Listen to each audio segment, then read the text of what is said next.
بسم الله الرحمن الرحيم الحمد لله رب العالمين والصلاة والسلام على رسول الله وآله وصحبه أجمعين. السلام عليكم ورحمة الله وبركاته. وعليكم السلام ورحمة الله وبركاته. Walaikum assalam wa rahmatullahi wa barakatuh. Y'all cold or something? Heck yeah, bro. We're cold, bro. The heater not been working, bro. Bro, Damn, I'm not gonna lie, bro. I've been rocking like no jacket the whole week. People just been like, bro, what type of blood you running? I don't know, bro. I'm trying to tell you, we went to Chicago and came back. I came back a new man. I don't know about did not, y'all. bro. I really did. I devolved. Dude, it was like 40, bro. It was like 40 degrees this whole week, and people out here, bro, it's cold, it's cold. I'm like, bro, man, this is nothing, bro. I was chilling, bro. No, it's something, bro. I walked Trust out the gym yesterday with a tank top, bro. I was chilling, bro. me. This man was in TikTok this morning talking about this. Nah. Waking up though in the morning, bro, it'd be bad, bro, if it's cold. All right, but let's get into this, inshallah. So, in this podcast, the main objective is to talk about some probably the most anticipated topic for young Muslims out there, or at least unmarried Muslims. A lot of you are unmarried out there, bro. But we're talking about aspect like getting married, preparing yourself for that. Not only just like looking for a spouse, but even correcting yourself, fixing yourself, putting yourself in a position to be able to get married and not just fall into the traps of shaitan, looking for lust or looking for the wrong qualities or falling for the wrong qualities in another person, or even having too high of expectations when you yourself don't even know like where you stand in the sight of Allah subhanahu wa ta'ala, right? And there's a lot of things that we fall into in this day and age where we'll have, maybe some unreal expectations. We won't even see, the deeds of ourselves or, the state of our own hearts, but we'll expect, the best from another person. And when someone can't, reach those expectations for us, it makes us fall off. Like you might have a good person, but just because, they have this like one, maybe the small flaw in your eyes, you'll, throw them out, you'll say that they're no longer good for you. And I remember seeing Sheikh Asim talk about something like that. They were like, oh, this person's all like very, very good person. He's a very good Muslim. He does this, and this. His character is very good. And there was just like maybe one small flaw with him, not in his deen though, right? And Sheikh Asim was like, think about the type of behavior you're like exhibiting right now.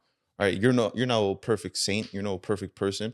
So why would you think that this one small thing right here would turn you away from this person? Would that be Allah turning you away from him, or would that be shaitan? Shaitan's going to try to turn you away from the people who are good for you. Because if there's someone who's good for you, someone who you can find blessings with from Allah subhanahu wa ta'ala, then why would shaitan want that for you? Because he wants you to go with someone who's not good for you. He wants to beautify, all the flaws that you see in them or they see in you. And then by the time you guys make it halal, he's going to expose that. And then you guys are going to end up seeing those problems that you didn't see before. You're like, oh, this is not the person I knew. This is not the person I was getting to know, this and that. And these are some things that we even see today, subhanAllah. And I want to talk about something that's pretty harsh, but this is a reality. Reality is that perhaps you want to get married, and perhaps you want to know, you don't want to find a person, you want to do good for them, but you're just not the best person right now. You're just not the best version of yourself. And perhaps that opportunity can come, but you wasted your days away. You still not praying. You're still not getting up for Fajr. You're sleeping past these things. You're not taking care of business, like your responsibilities. You're not taking care of your parents. The opportunity is going to pass you. But if you try every single day, and if you're working towards, a better life, a better version of yourself every single day, you're praying your 5 prayers, you're waking up as early as possible, you're working as hard as possible, and you're taking care of your parents. You don't miss a smile. You don't miss anything. Every single day, eventually a day is going to come across where you come across a person and that's it. Now they meet the best version of you. They get the best version of you. If you do that, like subhanAllah, like, could you imagine, like some people may have already missed that opportunity. How many, bro, sometimes I'll be seeing these videos all over the internet, and it'll be like a taxi driver or Uber driver in a foreign country speaking to a young man or a young woman saying, go get married young, go hurry up, you got to do it or else it's never going to happen. I waited 50 years, I never got married. Like, and he's giving them advice, and I see these videos, I'm like, time's really killing. Like time's a blessing. And it's like, you got to take care of these opportunities every single day right now. It's facts. And, as young people, we sometimes romanticize marriage over, like our responsibilities as Muslims. We have a responsibility and an obligation to Allah subhanahu wa ta'ala first, not to our spouse and not to our parents, not to our family. Our loyalty lies with Allah. That's 100%. And so long as you know that Allah is above, all these people in your life and everything that you can ever want in your life, then you'll know how to go out and look for a spouse. You'll know what qualities to look for. You'll know how to prioritize your spouse. You'll know how to treat your spouse and how to treat your family, how to treat your people in your life. When you know that Allah subhanahu wa ta'ala is the reason for all of this, when you look for the good in people, and you know that Allah subhanahu wa ta'ala will bring good to you so long as you can put good out into the world, then you'll find exactly what you're looking for. Right. And I wanted to add on to that. It's going to actually add on to what both of you guys said. It's speaking about working on yourself, and then, Allah subhanahu wa ta'ala rewards you with somebody who's, befitting of that. People always say, oh yeah, you attract what's meant for you, right? Oh, you do good, whatever. No, like we as Muslims, Allah will always reward us very justly, right? And as Allah says, good women are for good men and bad women are for bad men, right? We see that in the Quran. So I want you to imagine this. You take your time, you work on yourself, you do the best that you can be. You really think that Allah is not going to reward you with a righteous spouse? Like, people are so concerned about getting married, but do you even know the rights of your spouse? You know what I mean? Like, these are things that we got to think about. If you don't even know the answer to these things, right, and you're out here looking for a spouse, you already got a problem. What's interesting is that, and this is another harsh reality, is that you could get married, and that could be the reason you end up in Jannah or Jahannam from the way you treat them. You treat someone if you just disregard all the rights, like according to Islamic teachings, you disregard all the rights, you get sins for that. And I want you guys to realize something, that as Muslims, when we go to look for a spouse, it's very important for us to realize, not only the rights, but also the state of our own heart.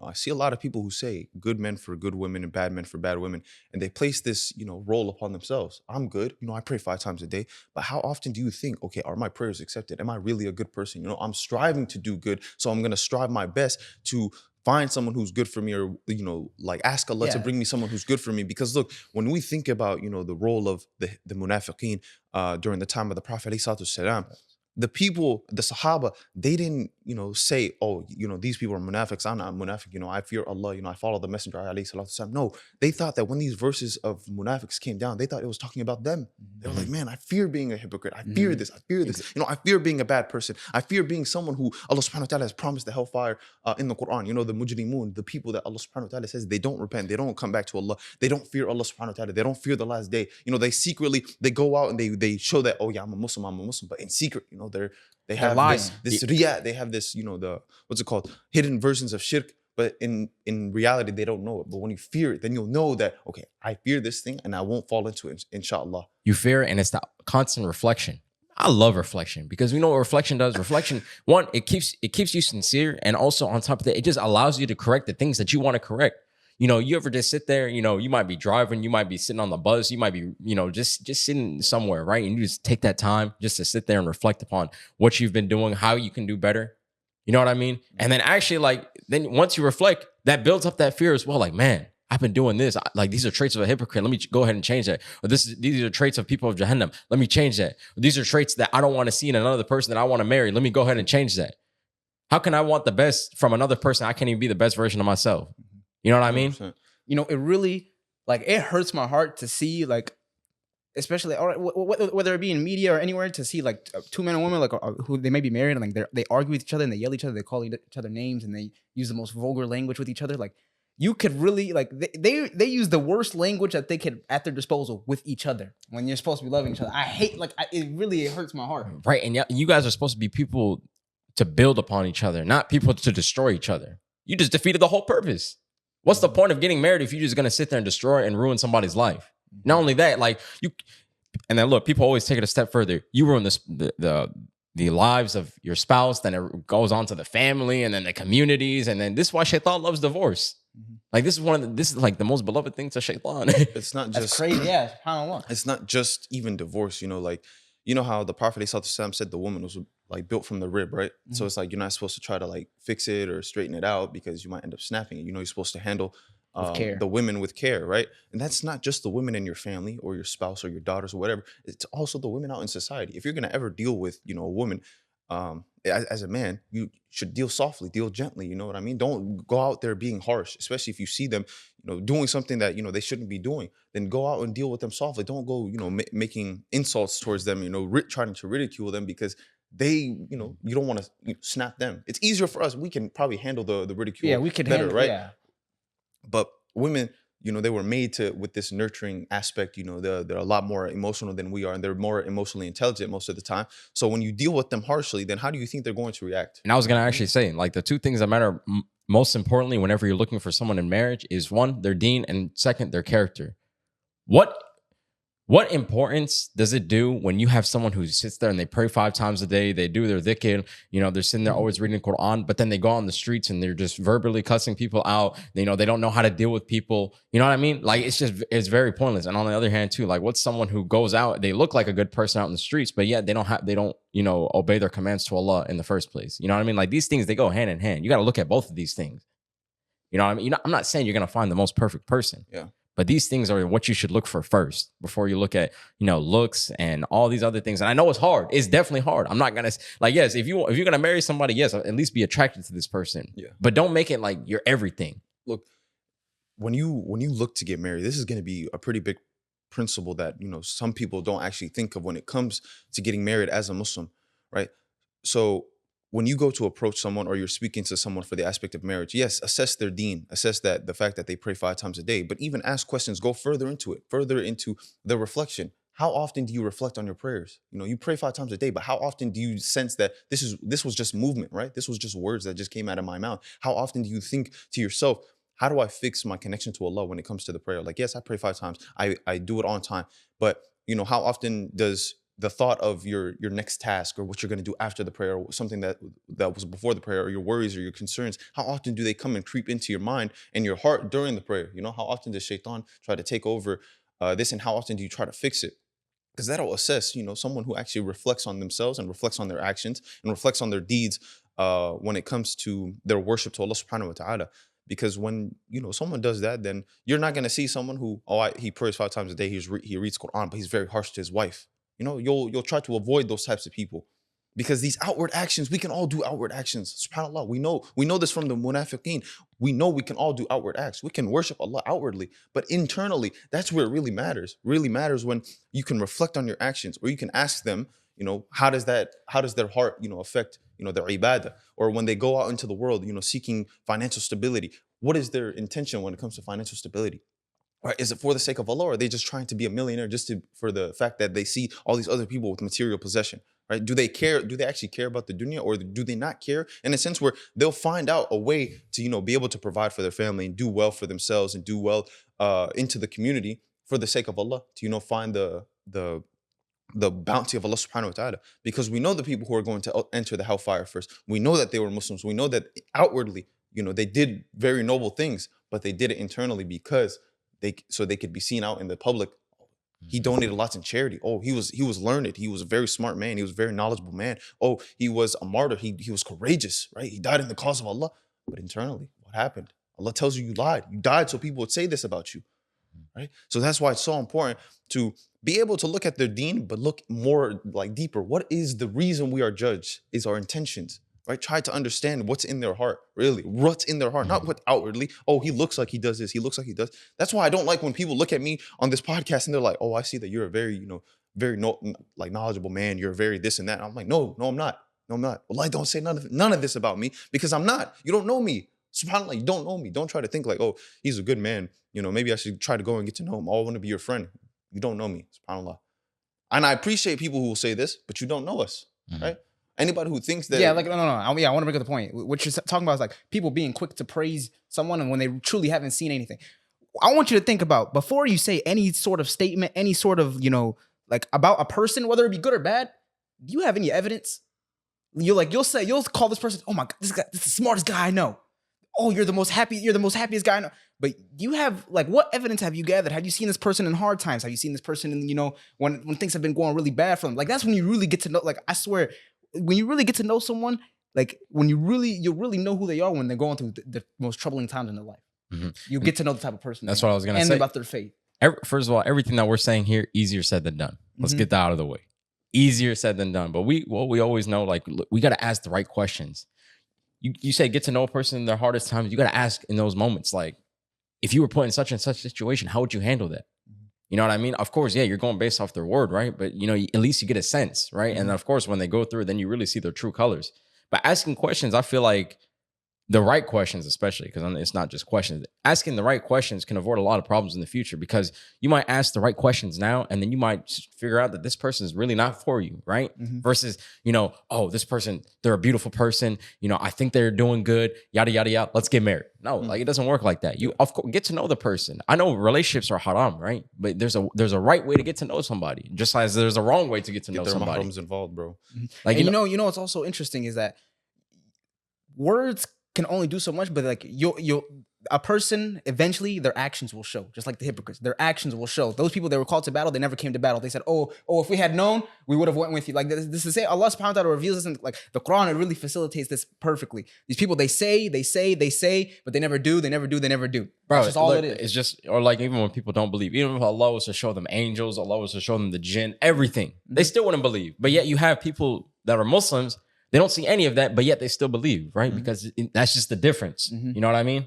It's truly something internal. It's spiritual. Like it's about faith. You guys bring up very good points, because we've seen this happen where, conflicts within the marriage happen not too far into the marriage, because they're like, oh, this person, they told me all this stuff, they fed me all these lies. But then when it comes to the actual situation, like let's say they say in an argument, they're not going to argue. But then subhanAllah, then they start arguing, or, some things arise, and, they see the anger, they don't know, the person doesn't know how to control their anger. Like let's say the husband, he doesn't know how to control his anger.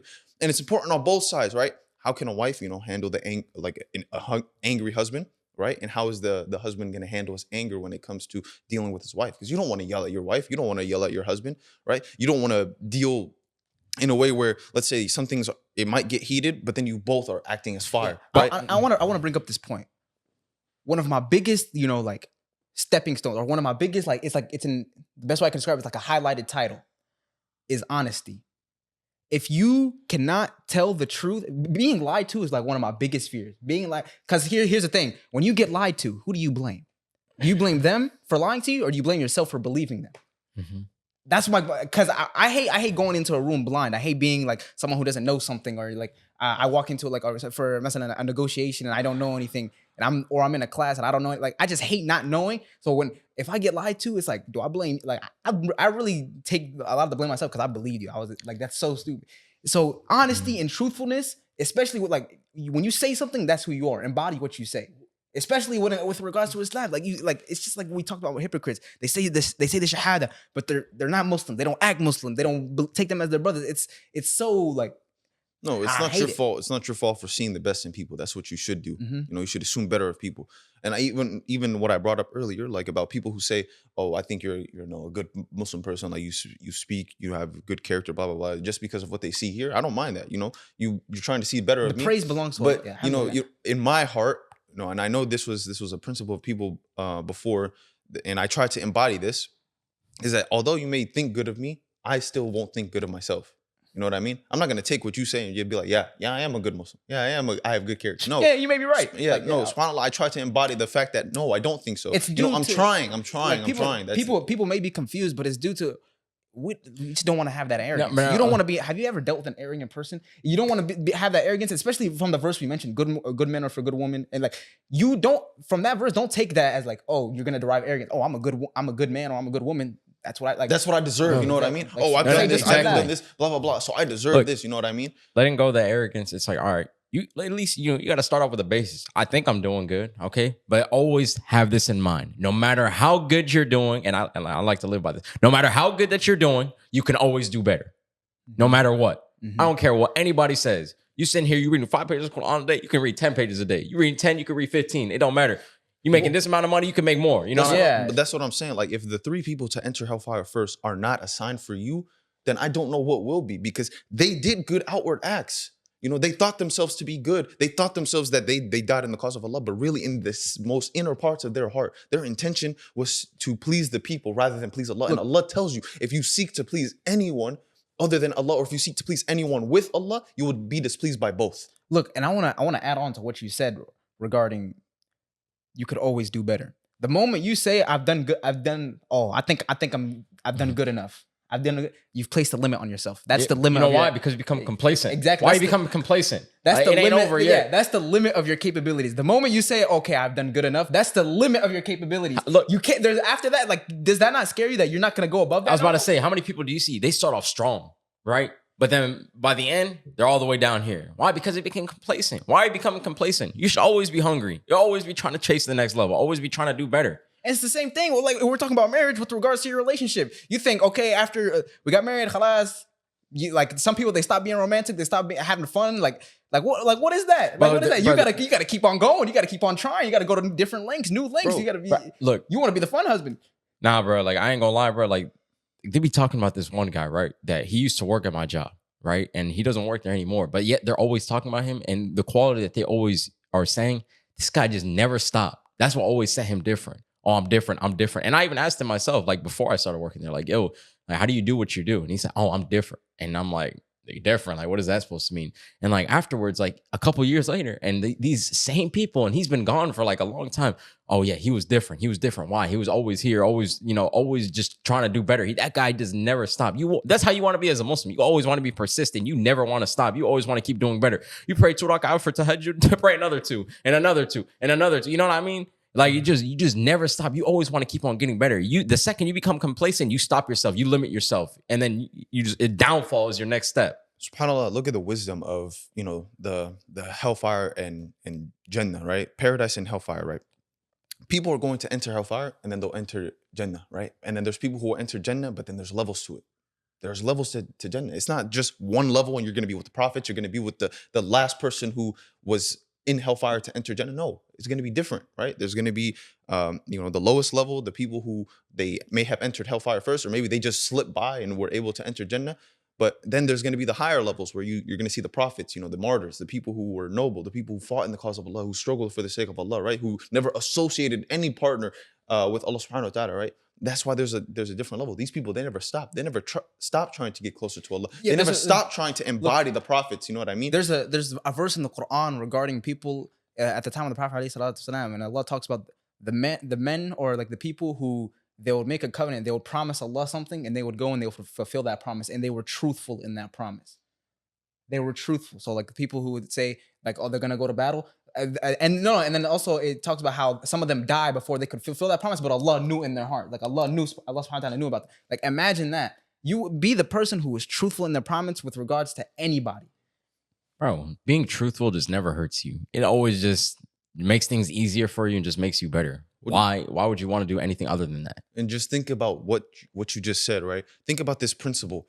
Allah says that there are people who they make a covenant to Allah and they were truthful in it. And sometimes you might, leave this earth before you are able to actually fulfill that covenant, but Allah knew that was in your heart to actually try and go and fulfill it. But because you were so truthful and your intent was so strong, Allah took you before that because you're like, good. No, that's a good point. That's a good point that you bring up, because just like, right, the people who end up in Jannah, the people that end up in hellfire. Oh, if only I had such and such extra amount of years. No, when Allah took your life, He knew if He would have kept you alive forever, you would have stayed that way forever. And if you were going to do good forever, Allah would have, and He would have just let you go, then you would have done good forever. And that's why you get Jannah. And that's why I say, look, there's no need for you to ever try to put your intentions out into the world. If someone questions you on something, you're like, Allah knows my intentions, or Allah is the only one who can judge, then really check yourself and see, are you being truthful to Allah?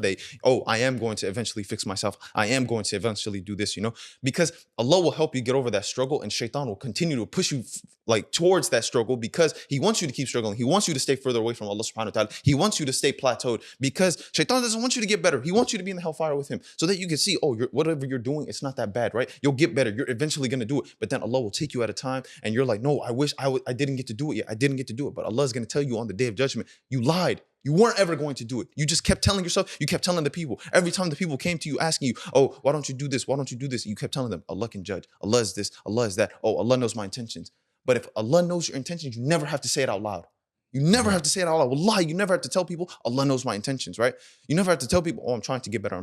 No, you will actually do it, because Allah will help you get better. With the intention to get better, Allah will make it easier for you. SubhanAllah, you know this for a fact, because if you know Allah, Allah is what you think of Him. So if you say to Allah, if you tell yourself in secret, because that's where your actions matter the most. Exactly. It's in secret. You don't have to put it in public what you're doing. You never have to tell people exactly what you're trying to do, because Allah knows it better than you.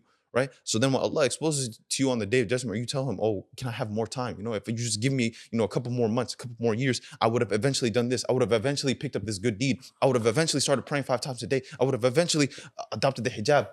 I would have eventually stopped, doing X, Y, and Z sin. But no, Allah knew better than you what was in your heart. Look, eventually, bro, at some point you have to realize that your life, it's so real that like I wish I could grab you right now and hold you tightly so you can feel how real this is. Your life is yours. The intention that you have to genuinely feel it in your heart. You have to genuinely try. Every time you get up for prayer, you don't feel nothing. You're praying to God right now. You don't feel nothing. You got to understand. You have to genuinely try from the bottom of your heart. I don't care whether it's regards to marriage. Like, when's the last time you said, "I want to make my mom happy"? Let me tell her a joke. You don't try for nothing. All the good deeds that you're not trying. Where's your intention behind it? Oh, I want to take my brother for some food. Let me go see. You give up at the slightest inconvenience. You genuinely, your intention, your willpower is at an all-time low. And that's all I see nowadays, is that people don't got no will. Bro, look, it's just like when people try to tell me I'm busy, I ain't gonna have time for that. Are you serious? Like, I know I'm busy. I know I'll be doing stuff. I'm always on the move. I'm always going. And you gonna try to sit there and use that excuse on me? No.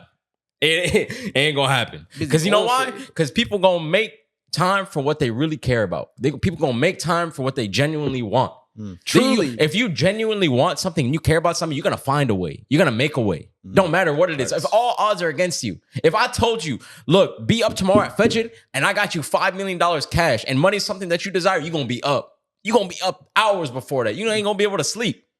You know what I mean? Yes. You know what I mean? And that just works for anything. I don't care if you have a spouse and they try to say, oh, I'm gonna do this and that for you, this and that for you, and this and that, and they just feeding you empty lies on lies on lies on lies. Oh, I'm busy, this and that. No, you're not, bro. Like, you know what I mean? If you really care, you're gonna find a way. I want to bring you guys a couple principles first, right?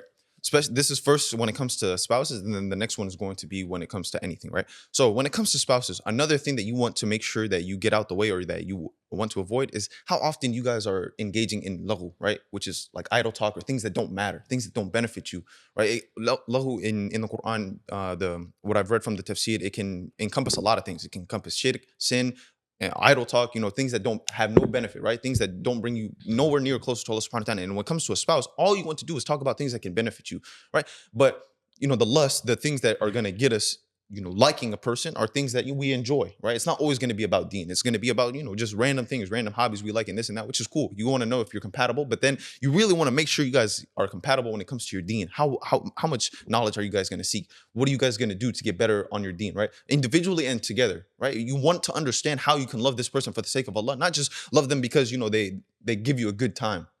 Because if you're not constantly in worship to Allah subhanahu wa ta'ala when you're with that person, then you're already at a defect. You're already at a fault. Because love for the sake of Allah is worship, right? Especially to your spouse. Being the best of us are the best who are like to our families, right? Not just to our children or to our parents or to our siblings, but also to our spouse, right? If you can honor your spouse, that could be a gateway to Jannah to you, for you, right?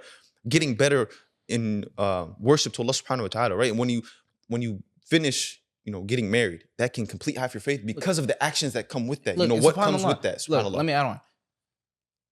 All these things that we might be like talking about, it may seem difficult. It may seem like a lie. It may seem like, oh, I got to write all this down. But I just want you to look at the beauty in it. Have you ever seen a family? You got your mom and dad, you got children running around. Like, look at, like, they created life. Like, these people, like, these kids have provision. Like, that's like the most beautiful thing. That's what life has to offer. It's like the most beautiful thing ever. Yeah, it may be hard. Yeah, you may have to deal with some things. Yeah, you may not like some things. Yeah, get over it. Like, if you want the beautiful things, you want the good things of life. No one said it was going to be easy. No one said it was going to be promised to you.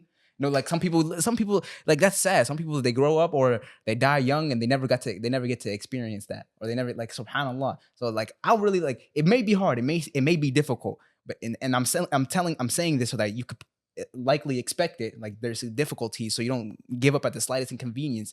But it's just like you said, when you truly want something, nothing's gonna stop you. So, like, look at that, look at the beauty in it, and learn to yearn for that, and learn to love that, and learn to thank Allah for the opportunity. SubhanAllah. The next thing that I want to bring up, and this is just going to encompass everything. This is Allah subhanahu wa ta'ala in Surah Al-Mu'minun talking about the people who are successful. He says those who are mindful of their prayers, right? And mindfulness, of course, I brought it up before, is talking about, praying on time, praying 5 times a day, but also being mindful, really like honing in on that connection to Allah subhanahu wa ta'ala, really feeling that in your heart, right? Ihdina siratal mustaqim, siratal ladhina an'amta alayhim, right? Seeking the path that Allah subhanahu wa ta'ala has blessed, not the one that has earned his anger, has gone astray, right? Really honing in on that, right? And then also, whatever you're reading afterward. And then what? Oh, okay. This guy. And then what does in the verses in Surah Al-Mu'minun where Allah subhanahu wa ta'ala talks about who is successful, he goes on to list a number of people, but he ends it with what? He starts it with the prayer, he ends with the people who guard their prayers, right? They don't let anything get in the way of their prayers. SubhanAllah, if you are mindful of your prayer, if you pray 5 times a day, and if you do it on time, if you really hone in on that connection to Allah subhanahu wa ta'ala, Allah subhanahu wa ta'ala will take care of everything else, because sins wash away when you pray, right? The more that you pray, the more you'll want to leave whatever, bad habits that you have. Allah subhanahu wa ta'ala will put that, that mindfulness into your heart, to not only in your prayer, but in your actions, in everything that you do, in your intentions. And you'll slowly become a person who you start reflecting more. You start thinking about, okay, how can I get better? What can I do to get better? Right? I feel like I've been, my Allah subhanahu wa ta'ala has blessed me with this prayer. So what can I do more? How can I worship him better? How can I thank him more? Because he's given me this ability. He's given me this iman in my heart. What can I do more to worship him, to get closer to him, right? Also, bro, you just got to understand everything that you have in front of you could be a reason why you enter Jannah or Jahannam. Literally anything. Name me something right now. Anything. Microphone. Bro, this microphone right now, I could be sitting here, I could be rapping and making beats and all that, or we could be sitting here talking about the deen of Allah subhanahu wa ta'ala. Like, that just shows you, like, anything that you may do. You might drive to work, you might just use that time to listen to music or whatever, or you could be using that time to, listen to Quran, do dhikr, all that. Bro, you could be going to school, right? You could be going to school to, study something, that's nonsense, right? Or you can use that school time to go ahead and find a way to benefit the ummah, benefit yourself. Yeah, it's interesting. And you've heard this before, but, the reminder benefits the believer. It's your life. You quite literally choose everything that you do. Bro, like, I just You want you quite to imagine, literally, the burden of choice is upon us. like, and just reflecting back to the topic of this episode, imagine you marry someone, you have children with this person. This is the reason why you enter Jannah. Don't be the reason why you enter hellfire because you got married, because you had those kids, because you didn't know what you were doing. You didn't know how to handle situations. You did it for the wrong reason. You fell into zina. You fell into blah, blah, blah, whatever it may be. That's facts. And like some of the things you brought up, it just makes me think about how sometimes we do things, and although we enjoy them, or although we don't see too much of a problem in them, we don't think about, what the reward is of, doing this thing, right? We don't think of, okay, am I rewarded or am I punished for doing this, right? How am I going to answer to Allah subhanahu wa ta'ala for this? I spent my time doing this, so is it really beneficial for me? Because time is of the essence, truly. Mhm. Time is not money, time is life. You can't get time back. Money will come and go, right? You can waste your money on something, you can get a lot of money doing something. But time, you'll never get that back. You can't pay for your time. You're going to ask Allah subhanahu wa ta'ala to grant you more time. He's going to say no, right? He gave you time here, right? You're here right now. If you woke up this morning, what are you going to do with that time? What are you going to do with your day, right? You spent a third of it already sleeping. So now you have to, take advantage of We all got the same 24 hours. Yeah. All right. And that's the realest thing I can leave you with, because when it comes to, things that won't benefit us, music versus the Quran, it's not going to benefit you to listen to that music. That's not going to reward you. If you can find me any source that tells you get rewarded for listening to that, then I'd start listening to it again. But no, you can't. Allah subhanahu wa ta'ala says, listen to the Quran so that you may receive mercy, subhanAllah. And if you're not looking for the mercy of Ar-Rahman Ar-Rahim, then I don't know what you're looking for. And honestly, that is a good way to look at it, because whether or not, like, let's say the people that want to debate that if music is haram or not, right? Which we clearly know that it is. But let's just say that it's not. Are you being rewarded for it? No, but you're being rewarded for listening to the Quran. So why don't you just go ahead and do something that's rewarding for yourself? And like I said, trying to do your best to avoid things that don't benefit you, right?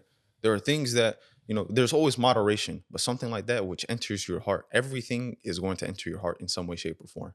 Mm-hmm. And how much it affects you is ultimately how much you believe in Allah subhanahu wa ta'ala, and how much you look to him to protect you from things that don't benefit you. So, the biggest thing that I can leave with you right now is turn to Allah subhanahu wa ta'ala, make dua, right? Make dua for Allah to protect you, and seek refuge in him from things that don't benefit you, from things that he doesn't love, right? And ask Allah subhanahu wa ta'ala to grant you success in doing what he loves.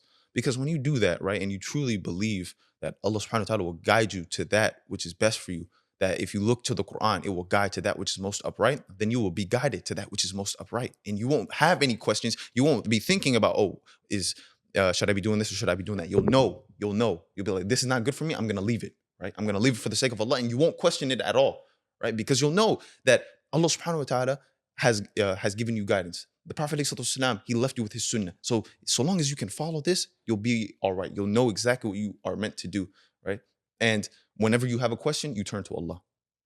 Right? Go seek the knowledge, of course, but Allah subhanahu wa ta'ala will grant you that guidance. He gave you this iman and he will keep giving it to you so long as you look to him for it. Right? And with that, inshallah, it's going to close out this podcast.